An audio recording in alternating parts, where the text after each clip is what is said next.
High viewers, நாளைக்கான வீடியோவில் என்ன நடக்கலாம்னு சொல்லிட்டு பார்க்கலாம். வீடியோக்குள்ளே போகிறதுக்கு முன்னாடி நம்ம சேனலை லைக் அண்ட் சப்ஸ்கிரைப் பண்ணிவிட்டு கொஞ்சம் சப்போர்ட் பண்ணுங்கள்.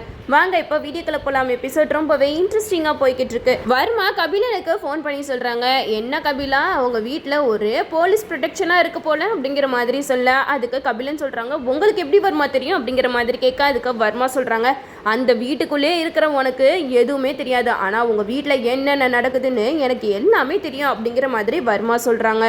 அப்போ கபிலன் சொல்கிறாங்க, நான் என்ன வர்மா பண்ணுறது, எங்கள் அக்கா பண்ணுற வேலை இதெல்லாம் அப்படிங்கிற மாதிரி சொல்ல, அதுக்கு வர்மா சொல்கிறாங்க, எனக்கு என்னமோ உண்மையில தான்டா சந்தேகமாக இருக்குது, நீ தான் உன் குடும்பத்துக்கு எதுவும் ஆகக்கூடாதுன்னு சொல்லிட்டு இப்படி போலீஸ் ப்ரொடெக்ஷன் போட்டிருக்கியா அப்படிங்கிற மாதிரி கேட்க, அதுக்கு கபிலன் சொல்கிறாங்க, இல்லை வர்மா, எனக்கும் இதுக்கும் என்ன சம்மந்தமும் கிடையாது அப்படிங்கிற மாதிரி சொல்லிடுறாங்க. அதுக்கு வர்மா சொல்கிறாங்க, நான் தான் உங்ககிட்ட ஆரம்பத்தில் இருந்தே சொல்லிக்கிட்டு இருக்கேன்ல, உங்கள் வீட்டில் யாரோ ஒருத்தவங்க போலீஸ் ஆஃபீஸராக இருக்காங்க, அவங்க யாருங்கிறத மட்டும் நம்ம கண்டுபிடிச்சிட்டா நம்மளோட வேலை எல்லாமே சுலபமாக முடிஞ்சிடும், ஆனால் நீ தான் அதை பண்ண மாட்டேங்கிறிய கபிலா அப்படிங்கிற மாதிரி சொல்ல, அதுக்கு கபிலன் சொல்கிறாங்க, வர்மா, நானும் எவ்வளவோ ட்ரை பண்ணிட்டேன், அந்த போலீஸ் ஆஃபீஸரை என்னால் கண்டுபிடிக்க முடியல அப்படிங்கிற மாதிரி சொல்ல, அதுக்கு வர்மா சொல்கிறாங்க, இதுக்கு ஒரே ஐடியா தான் இருக்குது, உனக்கு யார் மேலேயாவது சந்தேகமாக இருக்கும், உங்கள் வீட்டில் புதுசாக வந்த யாராவது போலீஸ் ஆஃபீஸராக இருக்கிறதுக்கு வாய்ப்புகள் அதிகமாக இருக்குது, அதனால அவங்க ரூம்குள்ளே நீ ஒரு மைக்கை வச்சிரு, மைக்கை வச்சுட்டேன்னா அவங்க யார் கூட பேசுகிறா அப்படிங்கிறத நீ ஈஸியாக கேட்ச் பண்ணிடலாம் அப்படிங்கிற மாதிரி சொல்கிறாங்க. அதுக்கு கபிலன் சொல்கிறாங்க, சரி வர்மா, கண்டிப்பாக நான் இதை பண்ணுறேன், ஒரு மைக் வாங்கி அவங்க யார் என்னங்கிறத நான் கண்டுபிடிச்சிட்டு உங்ககிட்ட சொல்கிறேன் அப்படிங்கிற மாதிரி சொல்லிடுறாங்க. இந்த சைடு நம்ம கபிலனும் ஆன்லைனில் மைக் ஆர்டர் பண்ணி வர வச்சிடுறாங்க. அந்த மைக்கை எடுத்துகிட்டு நம்ம கபிலன் வந்து யார் ரூமில் வைக்கலாம் அப்படிங்கிற மாதிரி யோசிச்சுட்டு இருக்கும்போது தான் நம்ம ஐலி சிவா ஞாபகத்துக்கு வராங்க.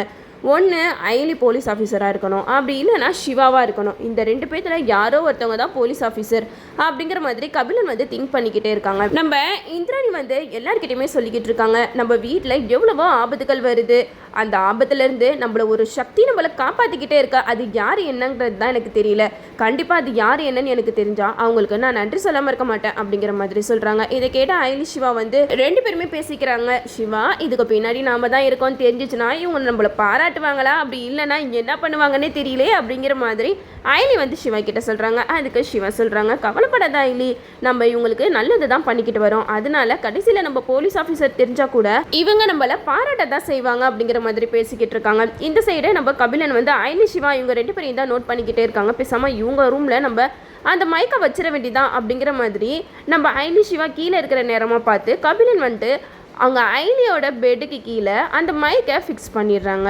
அப்போ ஐலி சிவா ரெண்டு பேருமே ஹாலில் தான் உட்காந்து பேசிக்கிட்டு இருக்காங்க. கபிலன் வந்து ரெண்டு பேரையும் பார்த்து மனசில் நினைக்கிறாங்க, டே எவ்வளோ நேரம்டா ஹாலிலே உட்காந்து பேசுவீங்க, சீக்கிரம் ரூமுக்கு வந்து உட்காந்து பேசுங்கடா அப்படிங்கிற மாதிரி அவர் மனசில் நினச்சிக்கிட்டு இருக்கா. அப்போ தான் ஐலி வந்து ஒரு ஃபோன் கால் பேசுகிறதுக்காக மேலே வராங்க. அப்போ ஐலி வரதை பார்த்துட்டு கபிலன் வந்து அவங்க காதில் ஒரு மைக்கை வச்சிடுறாங்க. அப்போ நம்ம ஐலி வந்து ரூம்குள்ளே போகும்போது அவங்களுக்கு ஒரே சந்தேகமாக இருக்குது, என்னது இது, இவ்வளோ நாளாக நம்ம ரூம்குள்ளே வரும்போது எதுவுமே ஸ்டக் ஆகலையே, இப்போ என்ன ஒரு மாதிரி சவுண்டு வருது, ஏதாவது கபிலன் வேலை பண்ணி வச்சுருக்கானா அப்படிங்கிற மாதிரி ஐலி வந்து நோட் பண்ணுறாங்க. அப்போது அவங்களோட ஃபோன் காலில் ஏதோ ஒரு மாதிரி அலையாக சவுண்டு வரதை நம்ம ஐலி வந்து கணிச்சிடுறாங்க. அப்போ தான் யாரோ ஒருத்தவங்க நம்மளை பற்றி தெரிஞ்சுக்கிறதுக்காக நம்ம ரூம்குள்ளே மைக் செட் பண்ணி வச்சுருக்காங்க அப்படிங்கிறத நம்ம ஐலி வந்து சூப்பராகவே கண்டுபிடிச்சிடுறாங்க. இந்த விஷயத்த சிவா கிட்ட எப்படி சொல்கிறது அப்படிங்கிற மாதிரி யோசிக்கிட்டு இருக்காங்க. அப்போ சிவா வந்து ரூம்குள்ளே வராங்க. அப்போ ஐலி கிட்ட ஏதோ ஒரு விஷயம் பேச வரப்ப ஐலி வந்து செய்கையிலே சொல்கிறாங்க, வேணா சிவா இப்போ எதுவுமே பேசாதா அப்படிங்கிற மாதிரி சொல்லிடுறாங்க. உடனே நம்ம சிவாவும் கீழே இறங்கி போயிடுறாங்க. அப்போ நம்ம ஐலி வந்து ஒரு லெட்டரில் எழுதுறாங்க, சிவா, நம்ம பேசுகிறத யாரும் ஒட்டு கேட்குறதுக்காக நம்ம ரூமில் மைக் வச்சுருக்காங்க, அதை நான் எப்படியோ கண்டுபிடிச்சிட்டேன், என்னோடய ஃபோன் காலில் ஒரு மாதிரி குறைன்னு சவுண்டு வருது, அதை வச்சு தான் நான் கண்டுபிடிச்சேன், அது யாராக இருக்குன்னு எனக்கு நல்லாவே தெரியும், அதனால நீ ரூம்குள்ளே வந்தால் எதுவுமே பர்சனல் விஷயத்தை பற்றி பேசாத அப்படிங்கிற மாதிரி சொல்லி ஒரு லெட்டராக எழுதிடுறாங்க. அந்த லெட்டரை நம்ம சிவா கிட்டேயும் தூக்கி போட்டுடுறாங்க. நம்ம சிவா அந்த லெட்டரை படித்து புரிஞ்சுக்கிறாங்க, ஓஹோ, இது வேறு யாரோட வேலையாக இருக்கும், நம்ம தம்பி கபிலனோட வேலையாக தான் இருக்கும் அப்படிங்கிற மாதிரி அந்த லெட்டரை எடுத்துகிட்டு ஐலி கிட்ட போகிறாங்க. நம்ம ஐலியும் கபிலனுக்கு எந்த ஒரு சந்தேகமும் வரக்கூடாதுன்னு சொல்லிட்டு ஃபோன் காலில் ஒரு டீச்சர்கிட்ட பேசுகிற மாதிரி பேசுகிறாங்க. கவலைப்படாதீங்க டீச்சர், நீங்கள் சொன்ன மாதிரி இந்த சிவில்ஸ் எல்லாம் நாங்கள் சீக்கிரமாகவே முடிச்சு கொடுத்துட்றோம் அப்படிங்கிற மாதிரி பேசிக்கிட்டு இருக்காங்க. அப்போ கபிலன் வந்து மனசில் நினைக்கிறாங்க, என்னது இது, இவ வந்து உண்மையாகவே டீச்சர் தானா, என்னமோ சிலபிள்ஸை பற்றிலாம் பேசிக்கிட்டு இருக்கா, ஒன்றும் புரியலையே, சீக்கிரமாக ஏதாவது விஷயத்த பேசுங்கடா அப்படிங்கிற மாதிரி கபிலன் வந்து வெயிட் பண்ணிக்கிட்டு இருக்காங்க. அதுக்கேற்ற மாதிரியே சிவா வராங்க. என்ன ஐலி சம்மந்தமே இல்லாமல் பேசிக்கிட்டு இருக்கு அப்படிங்கிற மாதிரி பேச, அதுக்கு ஐலி சொல்கிறாங்க, நான் தான் உங்களுக்கு தான் லெட்ரு கொடுத்தேன்ல, அதை படிச்சிங்களா அப்படிங்கிற மாதிரி கேட்க, அதுக்கு சிவா வந்து உடனே பிளேட்டை மாற்றி போடுறாங்க. ஓஹோ அப்படி நடக்குதோ அப்படிங்கிற மாதிரி நம்ம சிவா வந்து அந்த மைக்கை வந்து தேடிக்கிட்டே இருக்காங்க, எங்கே இருக்குன்னே தெரியல. அப்போ நம்ம சிவா வந்து ஐலிக்கிட்ட தனியாக கூட்டிகிட்டு போய் பேசுகிறாங்க. இங்கே பாரு சிவா, நம்ம மேலே அந்த கபிலனுக்கு சந்தேகம் வந்துச்சு, அதை கன்ஃபார்ம் பண்ணுறதுக்காக மைக்கை வச்சுருக்காரு அவர். இப்போ நம்ம என்ன பண்ணலாம் அப்படிங்கிற மாதிரி யோசிக்க, அதுக்கு சிவா சொல்கிறாங்க, எதுக்கு ஐலி இவ்வளோ நாளாக நம்ம ஓடி ஒழிஞ்சிக்கிட்டு இருக்கணும், அதான் அவனுக்கு தான் சந்தேகம் வந்துடுச்சுல்ல, அப்புறம் என்ன நம்ம போலீஸ் ஆஃபீஸர்னு சொல்கிற விதத்தில் சொன்னால் அவன் பயந்து அடங்கி உடங்கி இருக்க போகிறான் அப்படிங்கிற மாதிரி நம்ம சிவா சொல்கிறாங்க. அப்போ ஐலி சொல்கிறாங்க, வேணாம் சிவா, இதனால் பெரிய பிரச்சனை வரும் அப்படிங்கிற மாதிரி சொல்ல, அதுக்கு சிவா சொல்கிறாங்க, இங்கே பாரு ஐலி, அவன் சந்தேகப்பட்டு இவ்வளோ தூரம் வந்துட்டான், இதுக்கப்புறமா நம்ம சும்மா இருக்கக்கூடாது, நம்ம தான் போலீஸ் ஆஃபீஸர் அப்படின்ட்டு சொல்லாமல் சொல்லிட வேண்டியது தான்.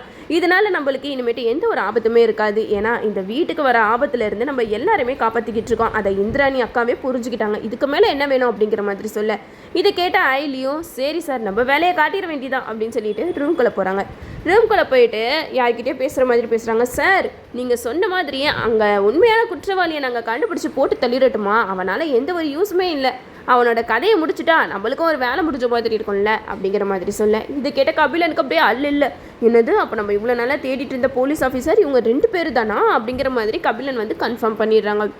இந்த சைடு நம்ம சிவா வந்து ஐலி கிட்ட சொல்கிறாங்க, ஐலி நம்மளுக்கு அந்த ஒரு பர்சன்னால எந்த ஒரு யூஸுமே தெரியல, அதனால அவனை போட்டு தள்ளுறதா முடிவு பண்ணியாச்சு, அவனை எப்படி போட்டு தள்ளுறது அப்படிங்கிற மாதிரி பேசிக்கிட்டு இருக்கும்போது ஐலி சொல்கிறாங்க, வேற என்ன விஷம் வச்சு சாவடிச்சிட வேண்டியதுதான் அப்படிங்கிற மாதிரி சொல்ல, இதை கேட்ட சிவா வந்து சொல்கிறாங்க, சூப்பர் ஐலி, நம்ம எப்படியாவது அவனுக்கு விஷத்தை கொடுத்துட வேண்டியதான் அப்படிங்கிற மாதிரி சொல்கிறாங்க.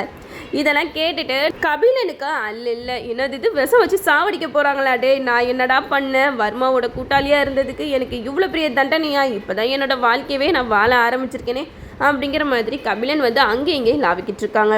அதுக்கேற்ற மாதிரியே நம்ம சிவா வந்து லட்டை வந்து ஃப்ரிட்ஜில் இருந்து எடுக்கிறாங்க. பேசாமல் இதை கபிலனுக்கு கொடுத்துட வேண்டியதான் அப்படின்னு சொல்லிட்டு கபிலா அப்படின்னு சொல்லிட்டு கூப்பிட்டுட்டே போகிறாங்க. அப்போது கபிலன் வந்து அங்கே ஒரு மாதிரி நின்றுட்டுருக்காங்க. என்ன கபிலா முகமெல்லாம் வேர்த்திருக்கு, நீ இந்த லட்டு சாப்பிட்டேன்னா சரியாயிடும், லட்டு சாப்பிட்றியா கண்ணா அப்படிங்கிற மாதிரி லட்டை கொடுக்குறாங்க. அந்த லட்டை பார்த்ததுமே கபிலன் வந்து அடிச்சுட்டு போகிறாங்க. இதனால நம்ம ஐலி சிவா 2 பேருமே கபிலன் போகிறத பார்த்து சிரிச்சுக்கிட்டு இருக்காங்க. நம்ம கபிலன் வந்து பயங்கரமாக டென்ஷன் ஆகுறாங்க. அப்போ இவ்வளோ நாளாக நான் தேடிட்டு இருந்த போலீஸ் ஆஃபீஸர் வேறு யாரும் இல்லை, நீங்கள் 2 பேரும் தானா, எனக்கே தண்ணி காட்டுறீங்களா அப்படிங்கிற மாதிரி கபிலன் வந்து ஒரு பக்கம் நினச்சிக்கிட்டு இருக்காங்க. இந்த சைடை நம்ம ஐலி சிவா 2 பேருமே கபிலனை மடக்கி பிடிச்சிடுறாங்க.